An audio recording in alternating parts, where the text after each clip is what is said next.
Hai guys, kembali lagi ke game Amanika. So, kenapa aku berhenti dekat situ adalah disebabkan aku punya phone ni dia cepat disconnect tau. Bila dia disconnect, semua yang aku record dia akan padam. So, aku terpaksa buat pendek-pendek aja.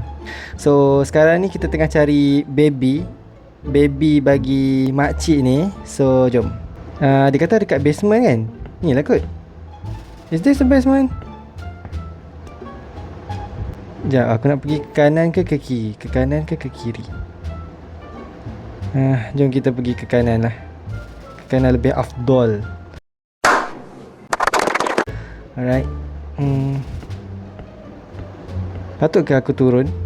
Kita okay, ada kapak, nice. Wow. Excellent. Tapi aku rasa aku nak pakai aku punya kayu lagi. So, apa ni?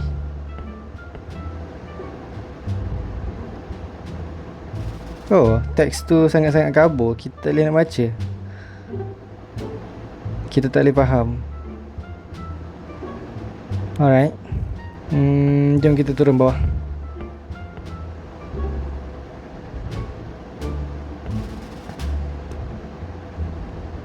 Shit.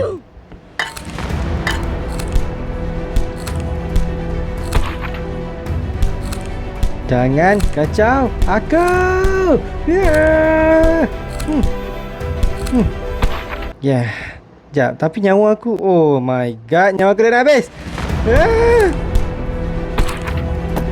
Oh shit.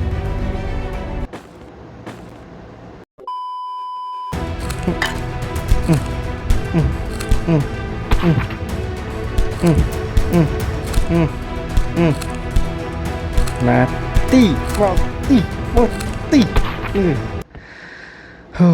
Okay. Alamak. Shut up.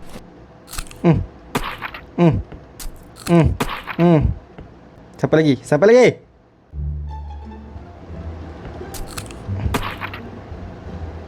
Berani betul. Nak pukul aku, kena pukul aku. Alright. So, kita pergi ke tepi dulu sebelum kita masuk ke situ. Apa ni? Rusty coat. Nyawa kita macam nak habis. Cuba kita makan benda rusty coat ni. Ni ya? Apa jadi kalau kita makan? What? Oh, nice. Nyawa kita dah penuh mungkin. Kita cuba masuk. Masuk ke sini. The door is locked. Nice. Nice. Ada lagi. Kenapa aku tak lawan? Cepat lawan. Cepat lawan.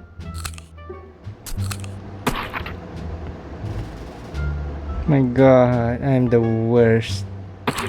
Oh my god. Apa yang tu besar sangat?